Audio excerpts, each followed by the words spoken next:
बिस्मिल्लाहिर्रहमानिर्रहीम सुर मारवी दास्तान पियो।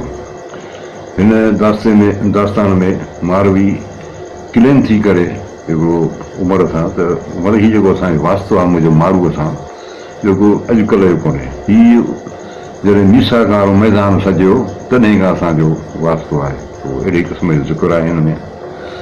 अलस्तु बिरब्बकुम जॾहिं कनि पियो त मारवी जी जज कालू भला कल बसी तॾहिं तिस चयोमि तंहिं वेर कयुमि वचन वेड़ी चनसी। अलस्तु बिरब्बकुम छा न आहियां आऊं तव्हांजो रब, जॾहिं कनि पियो जॾहिं इहा ॻाल्हि मूं ॿुधी हुई जो त इहो अरवाहनि जे मैदान में जॾहिं अलाह साईं अरवाह ख़लकिया त उन्हनि खां पंहिंजे रबूबियत जो वरितो ई वाइदो। कालू भला कल बसी तॾहिं तिस चयुमि त मूं बि पंहिंजे दिलि सां चयो त हा बराबरि तूं असांजो रब आहीं। तंहिं वेर कयुमि वचन वेड़ी चंदसी, तॾहिं मूं उन्हनि उन टेम में ई पंहिंजे वेड़ी चंद सां वाइदो कयो त पाण गॾु गुज़ारींदासीं। कयाईंसीं कुन फयकून फिदा करे तहज़ीमा तमामु करे पोइ पथेरियाई भून मारू चयाई मूं भेनर भाङे आयो। कयाईंसीं कुन फयकून फिदा करे जॾहिं अलाह साईं कुन फयकून साईं जहान ख़लकियो त उहा ॻाल्हि पई करे। तहज़ीमा तमामु करे पोइ पथेरियाई भून, पोइ इहा जेका आदम खे सजदो कराई तहज़ीम वारो इहो सॼो अमल पूरा करे पोइ पथेरियाई भून, पोइ ज़मीन जेका असां पैदा कई।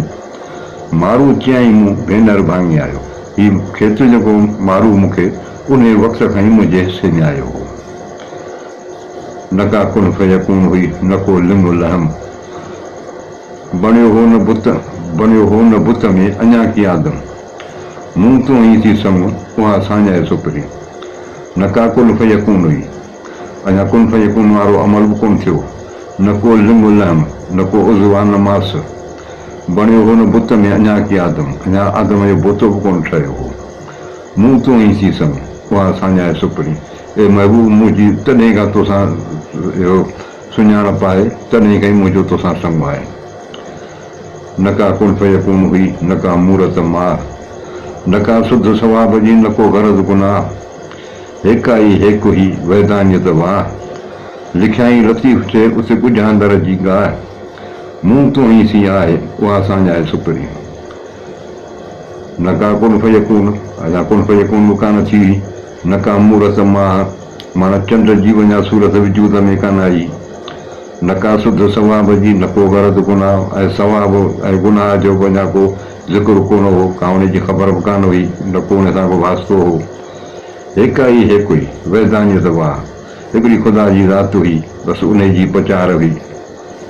लिखियाई लतीफ़ चए उते ॻुझांदड़ जी ॻाल्हि, उते अलाह पाक जेको आहे सो ॻुझांदड़ ॻुझ जो जेको आहे उहो पंहिंजो लिखियो हुई।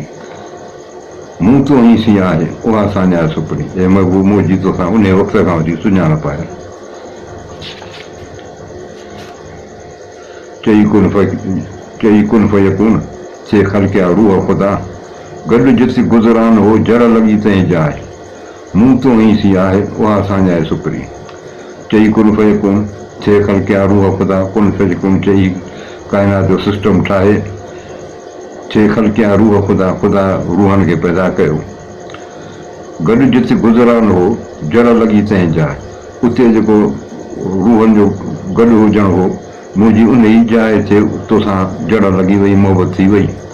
मूं तो ई सी आहे उहा साञाए सुपरी। हे महबूब मुंहिंजी तोसां उन वक़्त खां वठी सुञाणप आहे।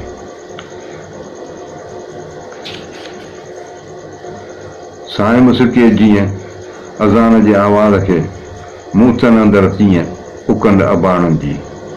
त मारवी जी चए साईं मुस्के जीअं अज़ान जे आवाज़ खे, जीअं रोज़ेदार जेको आहे सो रोज़े खोलण वारी जेका मग़रब वारी अज़ान जे आवाज़ जे लाइ सिकंदो पियो आहे, मूं तन अंदरि तीअं उकंड अबाणनि जी, त मुंहिंजे अंदरि में पंहिंजे अबाणनि जी सिक अहिड़े ई नमूने जी आहे। अल्लाह